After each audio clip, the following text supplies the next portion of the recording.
Yo, what's going on guys? Alex7 here and welcome back to another Test Drive Unlimited Solo Crown video. That was a stupid intro. But yeah, today we're talking about some TDU1 features that should make its way over into TDU SC.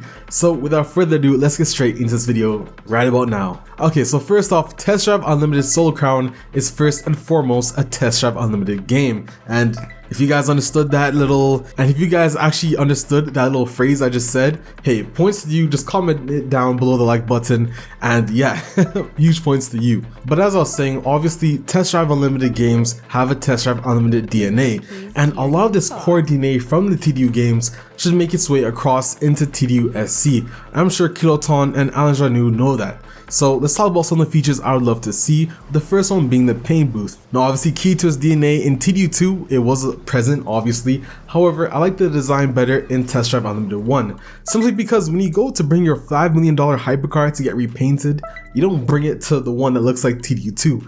You bring it to the one that looks like TDU1. So hopefully we have something like that, but obviously rearrange it so we can actually walk around inside the shop, which is something that added to the immersion in the Test Drive Unlimited franchise. Obviously, especially when they brought it into TDU2, just being able to walk around stores, your dealerships, etc, etc. But like I said, this paint booth I would love to see into TDU SC, and in fact, let's go a little bit deeper, being able to repaint your wheels, your calipers, window tint, wings, hoods separately, and obviously a livery shop all in one is something that I would love to see into TDU SC. Let's talk about the second feature, which is car rentals. Yes, a lot of you guys know car rentals was key in TDU1, and it's actually how you started off the game. You arrive at this island and you're able to choose between 3 vehicles, which I believe had a 20-minute interval to how long you can rent it for. Obviously it wasn't free, you had to pay to rent it, but this is a feature I'd love to see into TDU SC for so many reasons than just being able to rent your car. Think about it, you're doing your races, you need to buy a car for a certain race.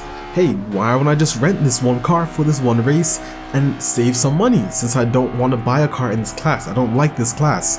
Well, yeah, go ahead, do that.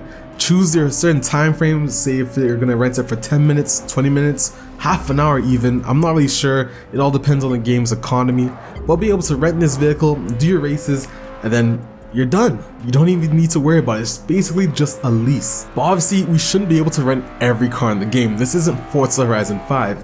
Have a low-end shop and a high-end shop where you can choose between a pretty likely good selection of vehicles, but obviously you don't want to throw in some crazy cars into the rentals like a Bugatti Super Sport, because why would you rent a Bugatti Super Sport? Come on now. But anyways, enough about that selection. Let's talk about some vehicle features which made TDU, the TDU DNA. In fact, so much it made it, they dropped it from TDU2? Don't know why, but let's talk about it. The fourth thing I'd love to see return from the TDU1 franchise into TDU SC is automatic gear selection. Please, Kiloton, just please, it's a simple feature. For those of you who play on wheel, this is a huge issue for you. Because let's say for example, you got your clutch and pedals, you got your wheel, and you got your gear shifter, but you're driving a Huracan. Okay, so you go into the menus, select manual without clutch. Sure, that's fine. Go to your garage, switch to a Jaguar XJ220, which uses a clutch and a gear shifter. Alright, you gotta go to the settings, you gotta do all this, you gotta do that. Yo, just make me be able to automatically do it, depending on whatever car I'm in.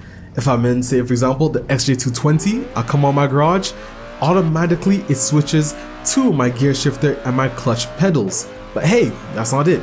If instead you're driving your Huracan or your 458 or your Audi R8 automatic with Triptronic transmission, yeah, it automatically does that for you. No need to use the clutch, just the power shifters, drive on out and you're good to go.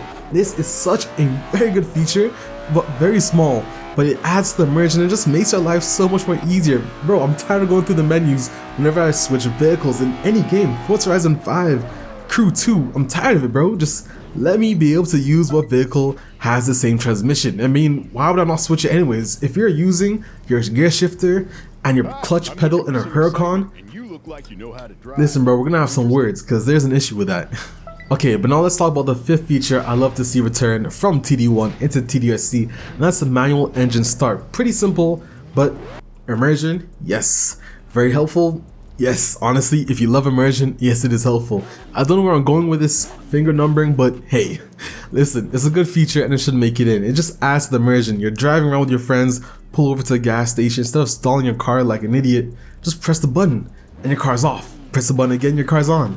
Immersion, immersion, immersion. That is a keyword that's definitely supposed to carry over from the TDU franchise into TDU SC, and I'm sure Kiloton know what they're doing, and so does Alain Jarnou. Fingers crossed, that is just definitely a nice feature I'd love to see make its way over. Let's talk about another vehicle feature, well, kind of a vehicle feature. The sixth feature that I'd love to see return from TDU1 is adjustable seat position, which they left out of TDU2 of course. Now for pretty self-explanatory reasons, adjustable seat position, it just makes sense. Upwards, downwards, side to side, back, it just makes sense. Why would we not want this in the game? In fact, good news, Kiloton obviously also developed the WRC games, and in WRC 10, 9, I think even earlier, you can adjust your seat position. So why would you not want something like that in the game? So fingers crossed, Kiloton just simply bring it over the WRC series into TDU SC, and yeah, we're good to go. But that's another feature I'd love to see make its way over into TDU SC. But let's talk about the seventh thing I'd love to see return into TDU1 from TDU SC, and that's, well, if you get arrested in TDU1 for speeding, crashing, whatever you do wrong, and you don't have enough money to cover the fine, well, what happens? Well, just like you would in kind of real life, you would actually get sent to jail. And you were in this jail for I think 30 seconds, and then you were free.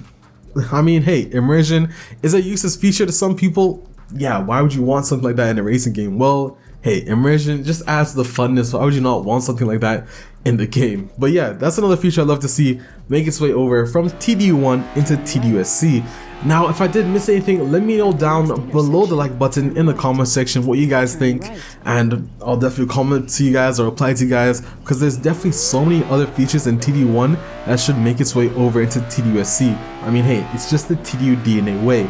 And of course, I'm gonna have a TDU2 version of this video coming out very soon, just to explain some of the other features from that game, which was heavy on the MMO aspect, to make its way over into TDU SC. But anyways, I'm Alex7, and if you did enjoy this video, leave a like down below and subscribe for more TDU SC content.